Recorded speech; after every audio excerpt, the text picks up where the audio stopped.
नमस्कार, मैं मनीष कुमार वर्मा। इस न्यूज में आप लोग को बताएंगे जे डॉक्टर और सांसद राधा मोहन ने एक बिल के चर्चा कर रहे हैं। वह ध्यान पूर्वक सुनिए और कितना उपयोगी है उसका आप लोग कमेंट बॉक्स में राय भी भेजिए। यह किस प्रकार का न्यूज है जो एक विद्यालय में एक छोटे से बमुश्किल 3 या 4 साल का बच्चा, जॉन साहब सुनिएगा, 3, 4 या 5 साल का बच्चा होगा, प्ले स्कूल था, उससे थोड़ा सा बड़ा। उसके साथ विद्यालय परिसर में अनाचार हुआ। मैं वहाँ का विधायक भी था और बच्चों का डॉक्टर भी था। पहले दिन तो मैं घटना नहीं जाना, दूसरे दिन अखबारों में यह घटना छपी। छपने के बाद मैं उस परिवार के घर गया। घर जाके मैंने उनके परिवार से मनोज जी मुलाकात की। माँ बाप दोनों जवान, पहला बच्चा था उनका, और वो रो रहे थे। उनके बच्चे के साथ जो हुआ वो तो अलग हुआ था। उन्होंने अपने बच्चे को अधिकार दिलाने का प्रयास किया, उसके अधिकार की लड़ाई लड़ने का प्रयास किया। उसके प्रतिफल में उनके अपने समाज ने जो उनके साथ किया वो एकदम अलग था। पूरा विद्यालय प्रशासन, पूरा समाज पूरी ताकत से उस परिवार के ऊपर लुटा पड़ा था। अब जो होना था हो गया। छोटा बच्चा है, इसको क्या पता क्या हुआ है इसके साथ, ये तो भूल जाएगा। कोर्ट कचहरी मत करो। मैं उनके घर चला गया। मेरे घर से 1 किलोमीटर 1.5 किलोमीटर वो रहते थे। मैंने कहा कि आपकी क्या इच्छा है, लड़ना चाहते हैं या खत्म करना चाहते हैं? माँ बाप ने कहा डॉक्टर साहब हम लड़ना चाहते हैं, हमारी मदद करिए। मैंने एसएसपी के ऊपर दबाव बनाया। मैंने कहा किसी भी हालत में इस मसले पर एफआईआर लिख ही ली जानी चाहिए। एफआईआर लिख ली गई।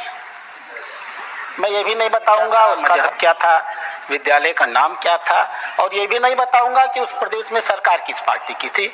मैं इस मुद्दे का राजनीतिकरण, मजहबीकरण, धार्मिकरण नहीं करूंगा, क्योंकि ये एक सामान्य घटना है और हर जगह होती है।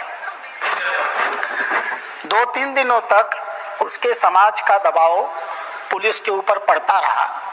लखनऊ से भी फोन आते रहे और यह हुआ कि मामले को दबा दिया जाए। वो माँ बाप रोज मेरे घर आते थे, अपनी पीड़ा बताते थे कि ऐसे ये कहा जा रहा है, ऐसे ये कहा जा रहा है मुकदमा वापस ले लो, कहा जा रहा है किसके पास चले गए, वो तो घोषित है, अब जिस मामले में पड़ जाता है पीछे नहीं हटता। अध्यक्ष महोदय, फिर चूंकि मैं डॉक्टर था, उसको पर्सनली मैं उसको एक ऑफिशियल क्लिनिक में ले गया। एक प्राइवेट डॉक्टर ऐसे केसेस में मेडिकल एग्जामिनेशन नहीं कर सकता है। मैं उसको एक सरकारी सिस्टम में ले गया पर्सनली, और सरकारी डॉक्टर से मैंने कहा कि जरा इसका स्त्री अंग देखो, क्या सचमुच इसके साथ कुछ हुआ है? उन्होंने स्वयं भी देखा और मुझे भी दिखाया। स्पष्ट रूप से खून का धब्बा दिख रहा था। मैंने एसएसपी को फोन किया और कहा कि सर कब तक ये कितना जघन्य अपराध जो हुआ, आपके जैसा जघन्य और नीच आदमी कौन होगा? इतने बड़े अपराध को माँ बाप अगर लड़ना चाहते हैं तो आप उनके लिए खड़े नहीं हो रहे, राजनीतिक दबाव के कारण। उन्होंने कहा डॉक्टर साहब, आपने क्रिमिनल प्रोसीजर कोर्ट में हस्तक्षेप किया है, आपको उस बच्चे का एग्जैक्टली बता रहा हूं, आपको उस बच्चे का मेडिकल जांच कराने का अधिकार नहीं है। अच्छा हुआ जो आप एक सरकारी अस्पताल में कराए हैं। आप अगर पेशे से डॉक्टर थे और स्वयं अपने घर पे कर लिए होते तो अब तक मैंने आपको FIR आपके खिलाफ कर दिया होता। और उसके बाद उपसभापति महोदय दबाव बढ़ता गया। 5-6 दिन बाद उसके माता पिता मेरे घर आए, रोने लगे और रोकर उन्होंने कहा कि डॉक्टर साहब, हम आपसे क्षमा मांगते हैं, अब हमारे ऊपर जितना दबाव पड़ रहा है हम इस कार्यवाही को आगे नहीं ले जा सकते। और उन्होंने लिख करके SSP को दे दिया कि कृपया इस संदर्भ में, क्रिमिनल कोर्ट है, प्रोसीजर चला हो गया, मेरा इंटरेस्ट खत्म हो गया। मैं क्यों कह रहा हूं, कोर्टें सजा दे देंगी और अपराध पर डर के मारे नियंत्रण हो जाएगा, ऐसा सोचना इस पूरे मुद्दे का बहुत अल्पीकरण करना है। आप जितने भी देशों के आंकड़े निकालिएगा, ये कोई भारत में होने वाला अकेला अपराध नहीं है, पूरी दुनिया में ये अपराध होते हैं। कुछ देशों में अधिक केसेस सामने आते हैं, कुछ देशों में सोशल टैब्यूज के नाते, आर्थिक पिछड़ेपन के नाते, शैक्षणिक पिछड़ेपन के नाते, डर के नाते दुनिया क्या कहेगी और बच्चे के भविष्य पर इसका क्या प्रभाव पड़ेगा, ये सारे मुद्दे ऐसे होते हैं जो इन केसेस को अंदर ही अंदर परिवार घुट के रह जाता है लेकिन आगे नहीं बढ़ा पाता। चाइल्ड सेक्सुअल एब्यूज जितना घर के अंदर होता है, जितना परिवार और नात रिश्तेदार के अंदर होता है, हमारे दोस्तों के साथ, दोस्तों के हमारे बहुत नजदीकी संबंध से होता है, गांव के परिवेश में होता है, उतना बाहर नहीं होता। अब ये सारे सेक्सुअल अब्यूज आप चाहे पॉक्सो बना लीजिए 12 में, चाहे 19 में उसको दूसरा स्वरूप दे दीजिए, बहुत बार तो बच्चे जान भी नहीं पाते हैं कि उनके साथ कुछ हुआ है।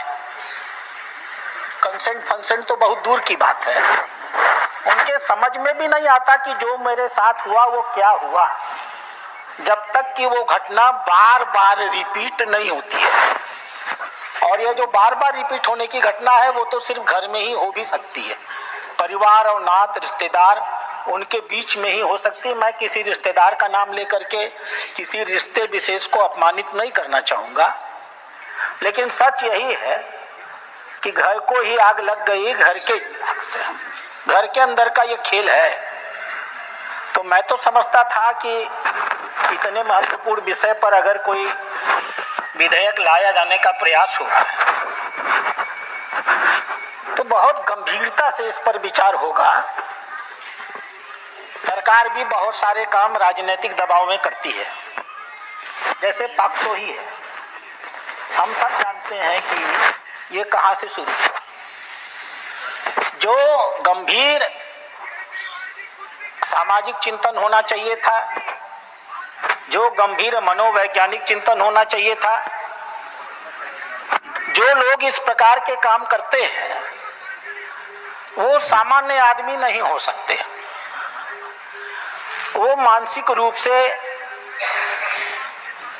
इनाल प्रोबेबिलिटी अधिकांशतः, तात्कालिक गर्मी चढ़ गई, कोई अपराध कर दिया तो बात दूसरी है, अन्यथा अधिकांशतः मानसिक रूप से वो डिरेल होते हैं। अब सवाल यह है कि हमारे देश में मानसिक स्वास्थ्य के जांच की कोई व्यवस्था नहीं। जान साहब, बड़ी संख्या में, थोड़ा सा आपको अचकचा लगेगा, इस देश की सबसे बड़ी संख्या इस देश के प्रभुत्व वर्ग में बैठे हुए लोगों का मानसिक रोग है और धीमे धीमे वो वहीं से होता होता नीचे चलता चला आता है। हमारे पास कोई सिस्टम नहीं है कि हम हम पढ़ा तो देते हैं, एमए करा देते हैं, बीए करा देते हैं, एमएससी करा देते हैं, बीएससी करा देते हैं। कभी हमने किसी छात्र का साइको एनालिसिस कराने की चेष्टा किया? कोई सिस्टम नहीं। हम नौकरियों के लिए इंटरव्यूज कर लेते हैं, परीक्षाएं ले लेते हैं, इंटरव्यूज कर लेते हैं, इंटरव्यूज में परीक्षा संबंधित बातें कर लेते हैं। कभी हमने शिक्षक को रखते समय यह जानने की कोशिश की कि यह शिक्षक मानसिक रूप से कितना परिपक्व और कितना अस्थायी है या नहीं है? कतई प्रयास नहीं करते। जब तक, थोड़ी मेरी हिंदी है आपको मोहम्मद साहब, okay, thank you, thank you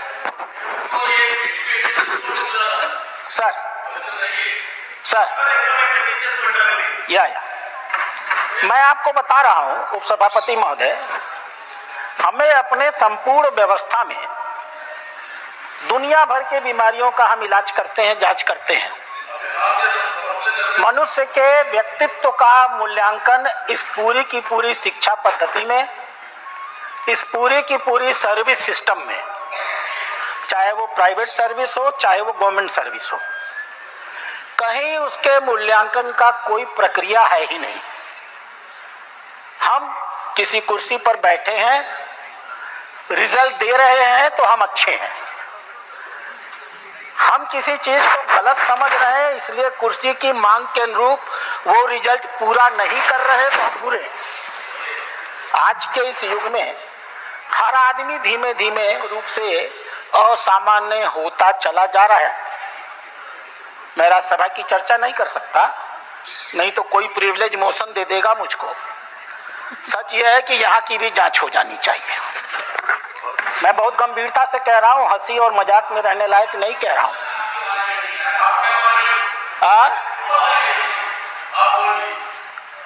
बोलिए। सभापति महोदय, उपसभापति महोदय, अब एक बच्चे को अगर हमने एक सीमा से अधिक पुचकार दिया, वो भी पास्को है। हमने उसके नग्न हिस्से को खोल के देख लिया, वो भी पास्को है। हमने अपना नग्न हिस्सा उसको दिखा दिया, वो भी पास्को है। अब प्रश्न ये है कि अगर इतने छोटे छोटे अपराध हुए हैं, ये सिद्ध कैसे होगा? इसका एविडेंस कहाँ मिलेगा? मैं जिस केस में एविडेंस पाया, उस बच्ची के स्त्री अंग में खून का धब्बा, वहां तो मैं कुछ करवा ही नहीं पाया। जहां कोई एविडेंस नहीं है, मॉडलिंग के नाम पर, एग्जिबिशनिज्म के नाम पर, डिमॉन्स्ट्रेशन ऑफ मेल और फीमेल ऑर्गन्स के नाम पर, वहां हम किस प्रकार की कार्रवाई करने वाले हैं? कौन सा प्राविधान कर देंगे जिसमें एक बच्चा कहेगा कि नहीं, इसने मेरे अंग को छुआ था? क्या हम हर घर में सीसीटीवी लगा देंगे? हर बच्चे के बेडरूम में सीसीटीवी लग जाएगी, स्कूल के हर कमरे में सीसीटीवी लग जाएगा। खांची भर के तो स्कूल हमने कबाड़ की तरह खोले हुए हैं, जिसको देखो वही 3 कमरे में स्कूल खोल के खड़ा हो जाता है, की पढ़ाई करा लेता है। कि किसी एक प्रांत और किसी, मैं आपसे आग्रह करूंगा, किसी एक सत्ता विशेष से जोड़ने की जरूरत नहीं है।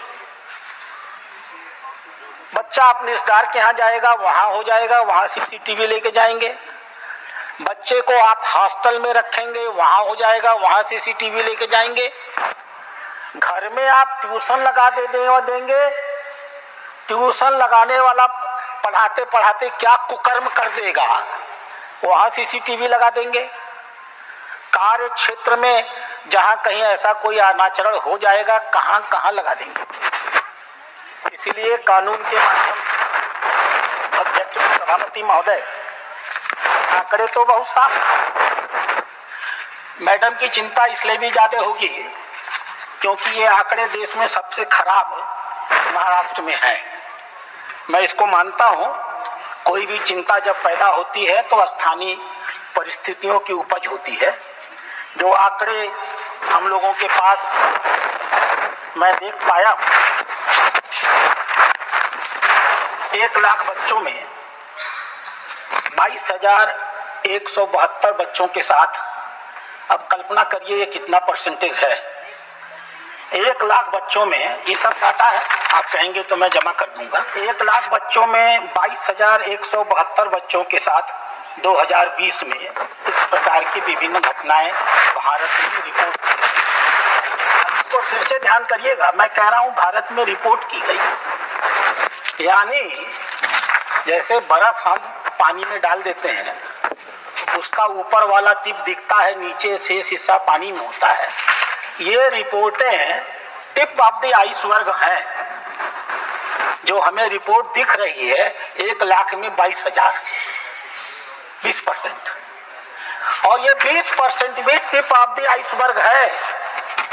यानी अगर हम गहराई में जाएंगे, ऐसा कोई बच्चा ही नहीं बचेगा जिसके साथ इस प्रकार के अनाचार न हो रहे हो। वो जान न सके बात दूसरी है, वो कह न सके बात दूसरी है, वो कह दे माता पिता समाज के डर से उसे छिपा दें इसलिए बात दूसरी है, परिवार के किसी आदमी ने किया है तो कहे किससे, यह बात दूसरी हो सकती है। हाँ मैं आ रहा हूँ, उस पर भी आ रहा हूँ, मैं इसीलिए कह रहा हूँ इस बात को। इसके बाद वर्ल्ड पॉपुलेशन डाटा ने एक स्टडी किया, 2005 से लेकर 2030 के बीच में भारत की बच्चियों को 42% सेक्सुअल अब्यूज का डाटा मिला। बाद में इसकी जांच कराई तो जांच कराने पर कुल मिलाकर के 53%, 53% चाइल्ड अब्यूज का डाटा मिला। हाई कोर्ट ने ऑब्जर्व किया कि 1704 जो रेप के केसेस थे उसमें 215 सिर्फ बच्चों के साथ हुए, और हर साल का आंकड़ा अगर हम जोड़ते चले जाएं तो हमें आश्चर्य होगा जान करके, ये आंकड़ा हर साल बढ़ने वाला आंकड़ा है। 2022 में 2021 के मुकाबले 21 में 36,381 केसेस हुए और 2022 में ये बढ़ करके 38,911 केसेस हो गए। और ऐसा नहीं है कि सरकार ने कुछ किया नहीं, और मैं ये भी नहीं कहूँगा कि ऐसा नहीं है कि भाजपा सरकार ने कुछ किया नहीं है, मैं उसका यह राजनीतिकरण भी नहीं करूँगा। 2012 में जब पहली बार पास्को आया था तो पूरा देश जानता है कि किसकी सरकार थी यहाँ पर। 2012 में पहली बार पास्को आया था तो इन्हीं लोगों की सरकार थी, इन्होंने भी कानून लाने का काम किया है। लेकिन जो बात मैं कह रहा था कि कानून से अगर चीजें नियंत्रित हो जाती तो वास्तव में ये कुछ और स्थिति बनी होती।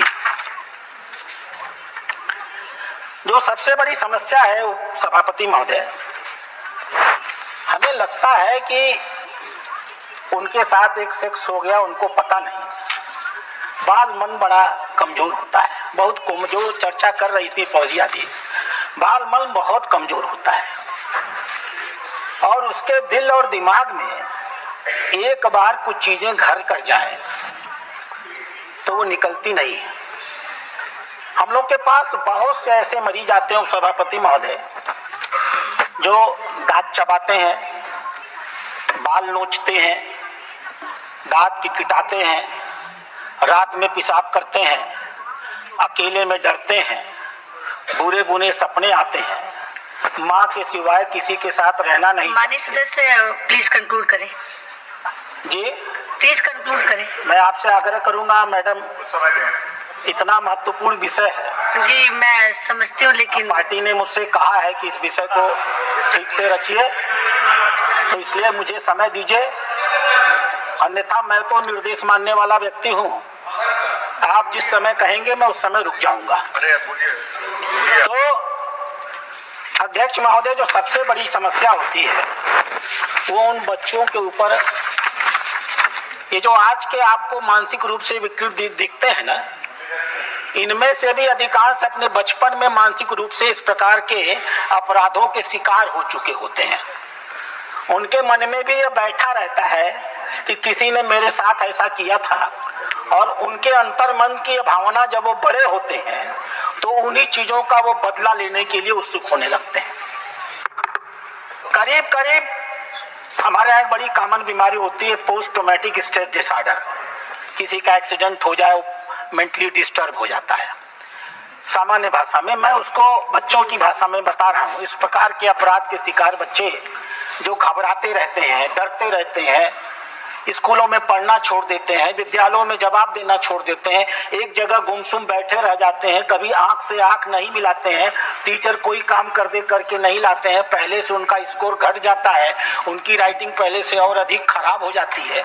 यह सारे जो साइकोलॉजिकल मैनिफेस्टेशंस होते हैं, ये वास्तव में कहीं ना कहीं इन्हीं अपराधों के गर्भ से पैदा हुए होते हैं। जो हम लोग के देखने में इधर मानसिक रोग बढ़े हैं, पोस्ट ट्रॉमेटिक स्ट्रेस डिसऑर्डर हो, छोटे छोटे बच्चों में 11-11, 15-15 साल के बच्चे आज भीषण डिप्रेशन के शिकार होते हैं, आत्महत्या कर लेते हैं। बहुत से बच्चों के ऊपर कंडक्ट, व्यवहार का डिसऑर्डर बहुत जिद्दी हो गया, बहुत छिनैल हो गया, बात बात पर सामान पटक देता है, सड़क पर जमीन पर लेट जाता है, किसी की नहीं सुनता है, घर में कोई आता है तो जानबूझ के घर के लोगों के सामने बदतमीजी करता है, स्कूल में मारपीट करता है। इस प्रकार की बीमारियां, या पढ़ने लिखने में मन नहीं लगता है, अक्षरों को समझता नहीं है, गणित नहीं समझ पाता, हम लोग कहते हैं अटेंशन डेफिसिट डिसऑर्डर। ये सारी चीजें उपसभापति महोदय अगर रची बसी हैं तो इसी के इर्द गिर्द बसी हैं। इसलिए मैं आभार करूंगा माननीय फौजिया जी का। यह एक बहुत महत्वपूर्ण विषय है। मैं इसके लीगल पक्ष पर आऊंगा क्योंकि लीगली हमने बहुत काम किया है और हमें बताना भी चाहिए। मैंने पहले बता दिया कि 2012 में पास्को आप लोग लेके आए थे, रमेश साहब, तो आपने भी कंट्रीब्यूट किया है इस अपराध के नियंत्रण में। मैं इसको मना तो नहीं कर सकता, लेकिन हमारी सरकार ने भी 2015 में जब वन स्टॉप सेंटर बनाया था, आज देश में करीब करीब 850-900 वन स्टॉप सेंटर चल रहे हैं, जहां आप चले जाएं तो आपकी मेडिकल भी जांच होगी, आपकी साइकोएनालिसिस भी होगी, आपका एक्सरे भी होगा, आपको दवा भी मिलेगी, पुलिस भी वहीं आएगी, इन्वेस्टिगेटिंग अफसर भी वहीं आएगा। सब कुछ एक छत के नीचे। आज के दिन आप अगर घर में नहीं रहना चाहते हैं, कहीं और रहना चाहते हैं, कोई शेल्टर चाहते हैं, कहीं रेफर होना चाहते हैं, आज भारत सरकार ने 2015 में 1 अप्रैल में जो वन स्टॉप सेंटर की प्रक्रिया शुरू की थी, तकरीबन 900 केंद्र ऐसे पूरे देश में बने होंगे।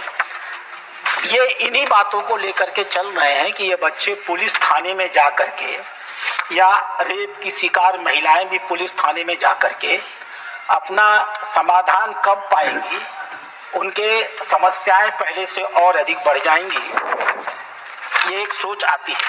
दूसरी चीज, उपसभापति महोदय, बहन जी ने कहा पास्को को लेकर के, मैंने तो बताना चाहिए था कि हमने 6 अगस्त 2019 को पास्को अधिनियम में परिवर्तन कर दिया है। अगर हम यही मान लें कि लीगल कार्यवाहियों से ही ये अपराध रुकने वाले हैं, तो एक अलग विषय है कि मैं मानता हूं कि नहीं रुकेंगे, लेकिन अगर हम ये मानते हैं तो 2012 और 2019 के बीच के पास्को एक्ट में जमीन और आसमान का फर्क हो चुका है। सजाएं बदली जा चुकी हैं, सजाएं कड़ी हो चुकी हैं, सजा देने के समय निर्धारित किए जा चुके हैं। जैसे यदि कोई पेनिट्रेटिव सेक्सुअल असॉल्ट करेगा 16 साल के बच्चे से नीचे का, तो उसको कम से कम 20 साल की सजा, या संभव हो तो पूरे जीवन की आजीवन कारावास की सजा, उसके स्वाभाविक जीवन के खत्म होने तक की सजा, और फाइन इसलिए कि जिसके साथ ये अन्याय हुआ है उसका मेडिकल और साइकोलॉजिकल रिहेबिलिटेशन किया जा सके। इसके आगे फिर यदि कोई बहुत एग्रीवेटेड पेनिट्रेटेड, जैसे वो कांड हुआ था दिल्ली में, यदि कोई बहुत एग्रीवेटेड पेनिट्रेटिव सेक्सुअल असॉल्ट करेगा तो उसको 20 साल तक सामान्य इम्प्रिजनमेंट की जगह पर रिगरस इम्प्रिजनमेंट दिया जाएगा। बाकी नेचुरल फाइन इत्यादि तो रहेगा ही रहेगा। यदि कोई किसी बच्चे को या किसी को परसुएट करता है, लालच देता है, प्रलोभन देता है, डराता है, इस उद्देश्य से कि तुम यह सुई लगवा लो जिससे कि वो सेक्सुअल ऑफेंस और आसानी से कंडक्ट किया जा सके, उसके लिए और भी पहले से अधिक स्ट्रिंजेंट कार्रवाई की गई। चाइल्ड पोर्नोग्राफी ऑनलाइन, ये जो महाराष्ट्र में केस मिले हैं मैडम, उनमें 50% ऑनलाइन अपराध के मिले हैं। और हमारी सरकार ने ऑनलाइन अपराधों को जोड़ते हुए सोशल मीडिया पर जो ढेर सारी चीजें आजकल दिखाई जा रही हैं, उनको जोड़ते हुए सोशल मीडिया और पोर्नोग्राफी इत्यादि को लेकर भी बहुत कड़े कड़े प्राविधान किए हैं 6 अगस्त को। और 6 अगस्त को प्राविधान किया है और 16 अगस्त 1919 को नोटिफाई कर दिया है। इसके अतिरिक्त अभी 2022 में हमारी सरकार ने, माननीय सभापति महोदय आपके संज्ञान में, जो मेरी संज्ञान में है, माननीय मंत्री जी उठेंगी तो बहुत कुछ बताएंगे। माननीय न्यायालयों के आदेश रहे हैं, जुवेनाइल जस्टिस एक्ट के अंतर्गत हर जिले में एक जुवेनाइल पुलिस यूनिट होनी चाहिए। मैंने केरल में देखी है अपने जो साहब, जब मैं पिछली बार उपचुनाव के प्रचार में गया था तो एक हॉस्पिटल में मैंने केरल में मैं थाने में घुस गया तो थाने के बगल में एक बच्चों का कमरा अलग से बना हुआ था। वहाँ अलग से एक महिला पोस्टेड थी, एक सब इंस्पेक्टर पोस्टेड था और बच्चों के खेलने उलने की सब सामग्री वहाँ रखी थी। मैं जो कि प्रत्यक्षदर्शी हूँ तो मुझे स्वीकार भी करना चाहिए इसमें। मैं तो कह ही रहा हूँ, मैं आपके बुरे सिस्टम पर पूरा 2 दिन बोल सकता हूँ, समझे, क्योंकि मैं वहाँ का प्रभारी रहा हूँ, आपके सारे कुकर्म जानता हूँ। लेकिन फिलहाल जो अच्छा है उसको तो मुझे बोलना होगा। जब मैं अच्छा बोलूँगा तभी मुझे बुरा बोलने का अधिकार भी रहेगा। बस अरे आप मेरे इतने प्रिय हैं, सबको पता है कि सारी जवाई एक और जोरू का भाई एक और, तो स्वाभाविक रूप से हम आपकी प्रशंसा करेंगे, आप हमारी प्रशंसा करेंगे। तो हर जिले में जुवेनाइल पुलिस यूनिट लगाई जाए, एक डिप्टी एसपी स्तर का अधिकारी रखा जाए, साथ में हर थाने में एक चाइल्ड वेलफेयर पुलिस ऑफिसर की नियुक्ति हो और हर जिले में 2 सोशल वर्कर्स अटैच किए जाएं इस पुलिस थाने में। यह प्राविधान भी हमारी सरकार ने 17 अक्टूबर 2022 को किया है। उपसभापति महोदय, ये सब कहने के बाद भी मैं पुनः इस बात पर आता हूं और फौजिया खान जी से कहता हूं, बहुत गंभीर समस्या है, गहन विचार की जरूरत है। बहुत गहराई के साथ हमें अपनी संपूर्ण शिक्षा और स्वास्थ्य व्यवस्था में, हमारे सारे परीक्षा प्रणाली में हमने न जाने कितने विकृत लोग इस पूरे प्रक्रिया में पैदा कर दिए हैं, जो कहीं का गुस्सा कहीं उभारते हैं। हमने सेक्स को लेकर इतने टेबूज बना दिए हैं कि बहुत से अतृप्त मन जो अपने आप को पब्लिकली संतुष्ट नहीं कर पाते, लीगली संतुष्ट नहीं कर पाते, इलीगली इन कामों को करने का प्रयास करते हैं। मैं आग्रह करूंगा कि ये छोटे मोटे संविधान थाने में जाए तो ये कर ले तो वो कर ले, इससे कुछ होने वाला नहीं है, हेयर स्प्लिटिंग है। आइए सदन मिल करके विचार करें, माननीय मंत्री जी इसमें सहमति दें और हम एक अच्छा राष्ट्रीय स्तर का कार्यदल नियुक्त करें जो इन विषयों पर बहुत गंभीरता से और नए तरीके से विचार करें। धन्यवाद।